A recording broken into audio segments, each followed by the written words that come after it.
आज हम ये करेंगे कि प्राचीन भारत में उच्च शिक्षा और शिक्षा के संस्थान, एंशियंट इंडिया रही है, उस समय जो एजुकेशन सिस्टम था उससे रिलेटेड जो इंस्टीट्यूट्स हैं हम उनको देखेंगे। तो देखो, education system in India emphasized the moral,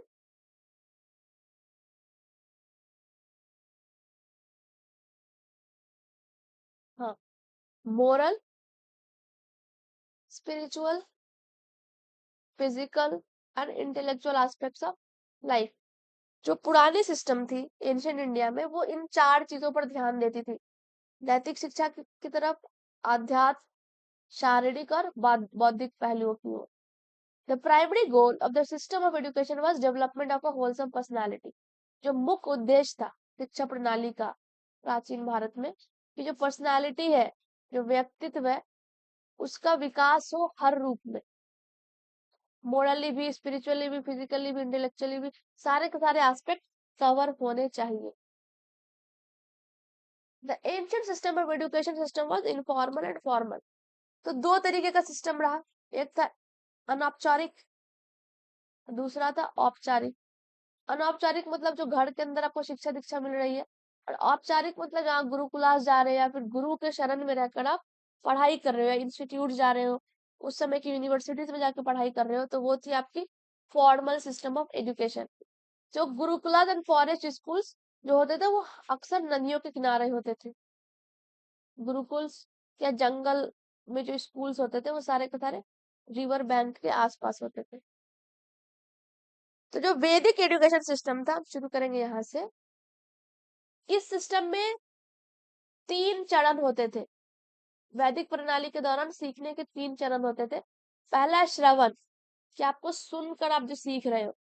दूसरा होता था मनन या इंटरनलाइजेशन, आपने जो भी सीखा आप उसको इंटरनलाइज कर रहे हो, उसको पूरा अपने अंदर समाहित कर रहे हो। और चौथा तरीका था मेडिटेशन, ध्यान करके। इसका दूसरा नाम है निध्यासन, इसको याद रखना, अगर क्वेश्चन आ गए तो कंफ्यूज मत करना। निध्यासन इज मेडिटेशन। तो देखो, उस समय जब आपको किसी स्कूल में जाके किसी बच्चे को, जब वो एंटर करता था, तो एंटर करने से पहले एक सेरेमनी होती थी, उसको बोलते थे उपनयन सेरेमनी। उपनयन सेरेमनी होती थी। इस सेरेमनी के बाद ही कोई भी बच्चा किसी भी गुरुकुलाज, स्कूल्स, यूनिवर्सिटीज में एंटर करता था। वैदिक स्कॉलर्स में महिलाओं के भी कुछ कुछ नाम आते हैं जो कि इंपॉर्टेंट एग्जाम में आपसे पूछे जा सकते हैं। लोपामुद्रा, गार्गी, अपाला, मैत्रेय।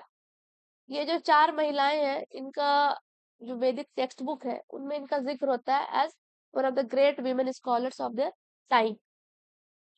ठीक है, ये था आपका वैदिक। अब हम चलेंगे बुद्धिस्ट एजुकेशन पे। तो बुद्धिस्ट जो बौद्ध शिक्षा है, इसके 3 फीचर्स थे। एक था डिसिप्लिन पे बहुत जोर, अनुशासन, मेडिटेशन और आपकी खुद की बुद्धि। डीएमडब्ल्यू, बीएमडब्ल्यू तो नहीं, डीएमडब्ल्यू कोडिंग। तो इसमें होता था बुद्धिस्ट एजुकेशन सिस्टम में एक सेरेमनी, इसका नाम था प्रपज्जा। प्रपज्जा सेरेमनी में क्या होता था कि जब स्टूडेंट मोनास्ट्री के अंदर चला गया है पढ़ने के लिए, तो ये सेरेमनी होती थी। और इस सेरेमनी के तहत जो बच्चा है वो अपने सारे के सारे रिश्ते जो है परिवार से कट कर देता था, हैड टू रिनाउंस। जो भी रिश्ते थे उसको त्याग कर वो मोनास्ट्री में के शिक्षा सिस्टम में एंटर करता था। ये था प्रबज्जा सेरेमनी। इसके बाद प्रबज्जा सेरेमनी होने के बाद वो 12 साल तक पढ़ाई करेगा। उसके बाद फिर एक और सेरेमनी होता है 12 साल पढ़ाई करने के बाद, जिसका नाम है उपसंपदा सेरेमनी। ये सेरेमनी करते ही जो स्टूडेंट है वो स्टूडेंट ना होके क्या बन जाएगा, मंक।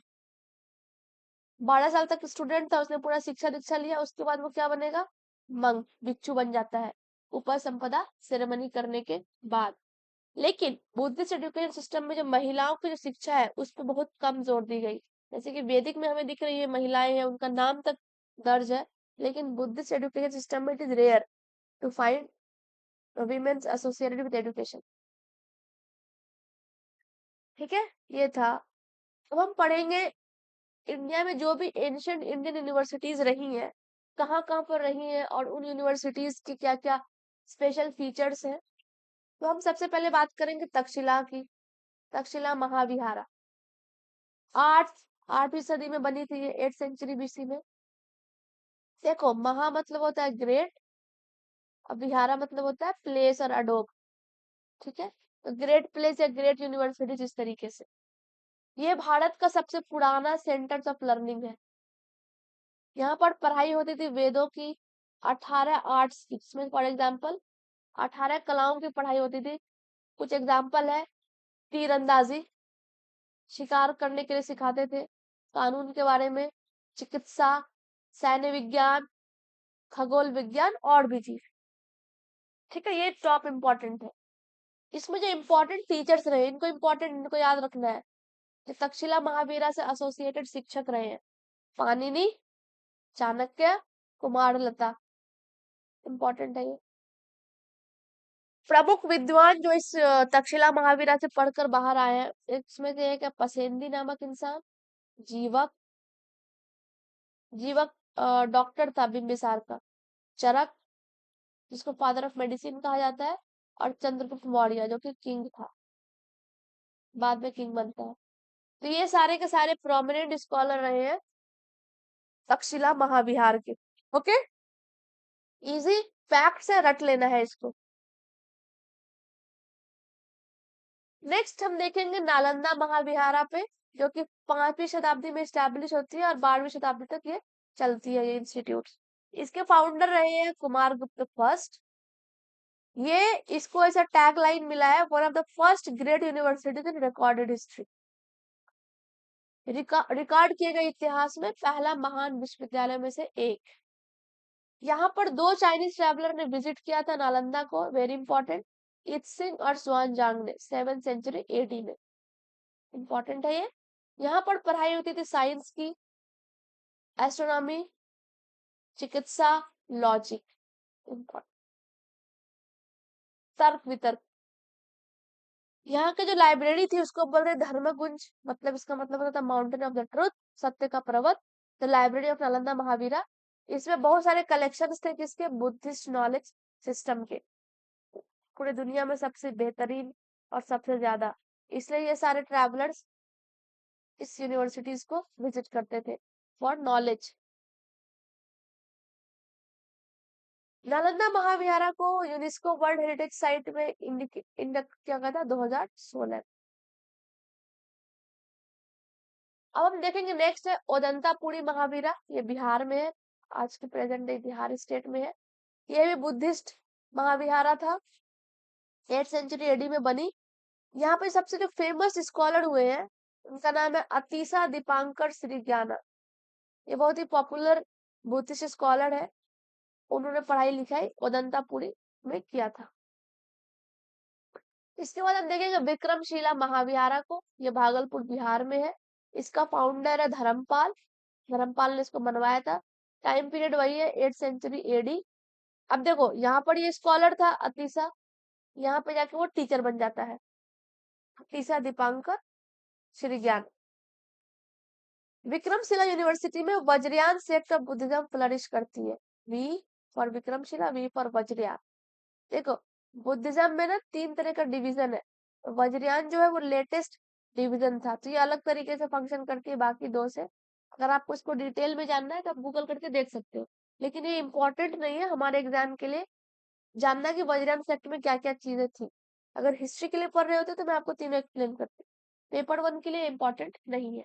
बस ये जानना है कि यहाँ पर किस तरह के बुद्धिज्म फ्लरिश कर रही थी, यहाँ पर किस प्रकार के सब्जेक्ट्स पढ़ाए जा रहे थे, इंपॉर्टेंट है ये।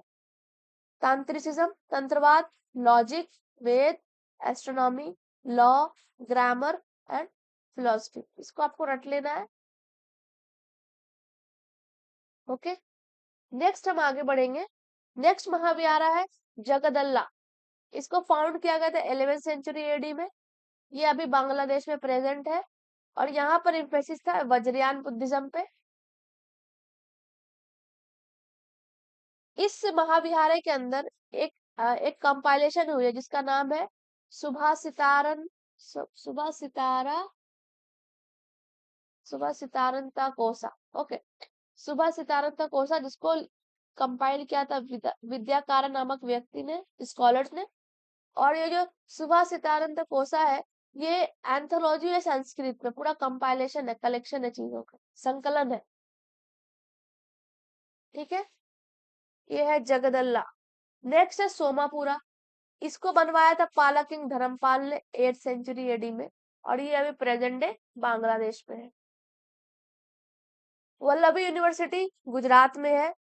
यहाँ पर हीनयान बुद्धिज्म फ्लरिश करता है, और यहाँ पर स्वानजांग जो है, ह्यूआनजांग, वो विजिट करते हैं इसको, वल्लभी यूनिवर्सिटी।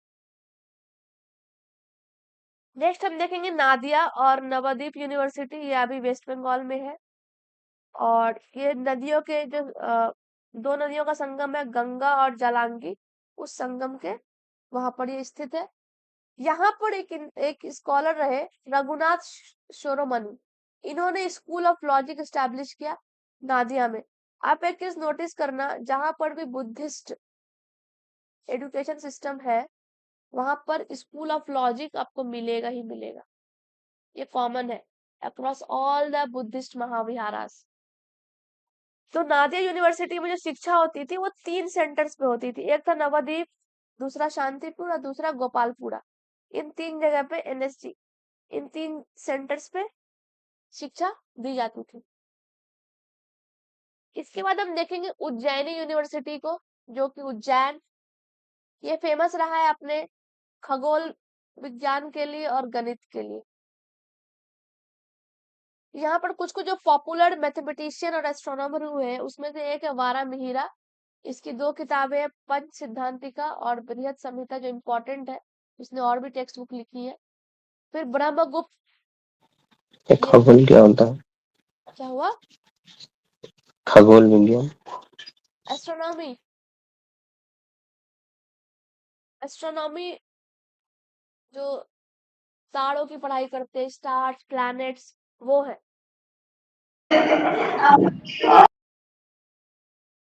ठीक है, इसमें एक और स्कॉलर हुए इस यूनिवर्सिटी के, ब्रह्मगुप्त। उसने जो बुक लिखी थी खंडक खाद्य का, जो कि एक प्रैक्टिकल मैनुअल है एस्ट्रोनॉमी पर, खगोल विज्ञान का व्यवहारिक मैनुअल। नेक्स्ट किताब जो इनको इम्पोर्टेंट रही है, ये है ब्रह्मपुत्र सिद्धांता। इस टेक्स्ट बुक में पहली बार इसने जीरो को एज अ नंबर ट्रीट किया था। ये जीरो एक संख्या है। किसने? ब्रह्मगुप्त ने। अदर स्कॉलर है भास्कराचार्य। इनकी 2 किताबें फेमस रही, सिद्धांता शिरोमणि और लीलावती। लीलावती मैथमेटिक्स से रिलेटेड बुक है। फाइन, आपको इसको याद करना है, सारे के सारे फैक्ट्स। ओके, उज्जैनी हो गया। इसके बाद है पुष्पगिरी बुद्धिस्ट महाविहारा, ये उड़ीसा में है। और इसका ज्यादा डिटेल नहीं मिलता है, लेकिन इसको भी विजिट किया था स्वेन जैंग ने। इसने 3 यूनिवर्सिटी अभी तक विजिट कर ली। एक एक ये पुष्पगिरी और वल्लभी, और इसके पहले नालंदा था शायद। यस, नालंदा। नालंदा में एक और है, इट सिंह भी।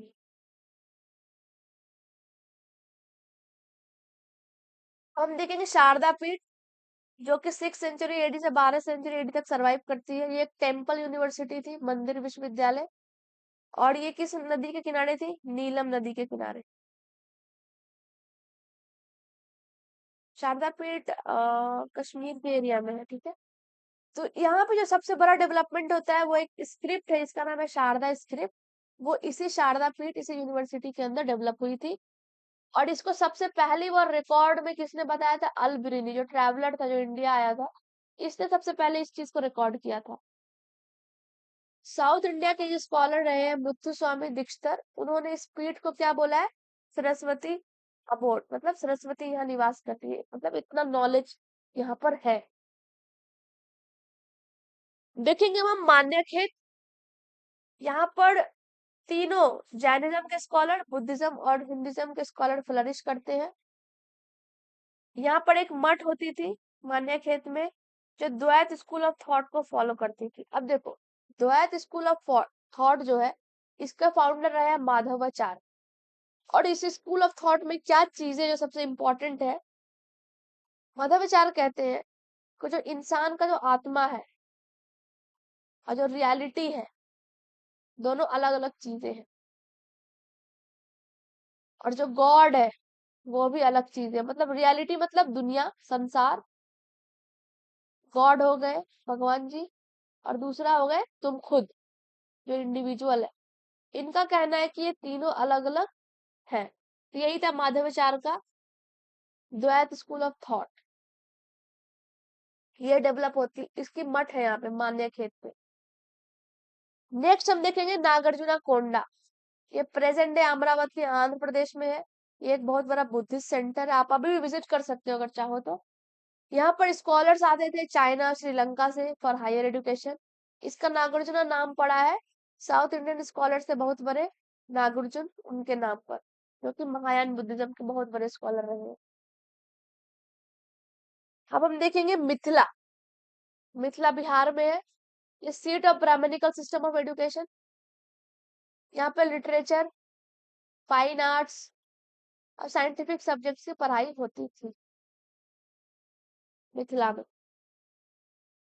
ठीक है, ये सारे इंपॉर्टेंट है। आप पीवाईक्यूज उठाओगे, आपको ये सारे दिखेंगे तो आप कर पाओगे। हम क्वेश्चंस नेक्स्ट क्लास में करेंगे, आज तो टाइम नहीं है, बट स्टिल देखो कुछ टर्मिनोलॉजीज है जो आपको हो सकता है एग्जाम में दिखे। जैसे अग्रहारा। अग्रहारा क्या था? सेंटर ऑफ लर्निंग था साउथ इंडिया में। घटिका भी सेंटर ऑफ लर्निंग था, लेकिन ये अग्रहारा से छोटा था। ठीक है, अग्रहारा जो है वो बड़ा है, घटिका जो है वो छोटा था। और कल्चरल इंस्टीट्यूशंस भी होते थे, जिसको घटिका या ब्रह्मपुरी बोलते थे। तो जैन के जो एजुकेशन सिस्टम थे, सेंटर ऑफ लर्निंग, उसको बसादीस बोलते थे। और बुद्धिस्ट के सेंटर्स ऑफ लर्निंग को विहारा, जो अभी हमने इतने सारे महाविहारास पढ़े, जो कि इम्पोर्टेंट है एग्जाम के हिसाब से। ठीक है, सो आज के लिए इतना ही।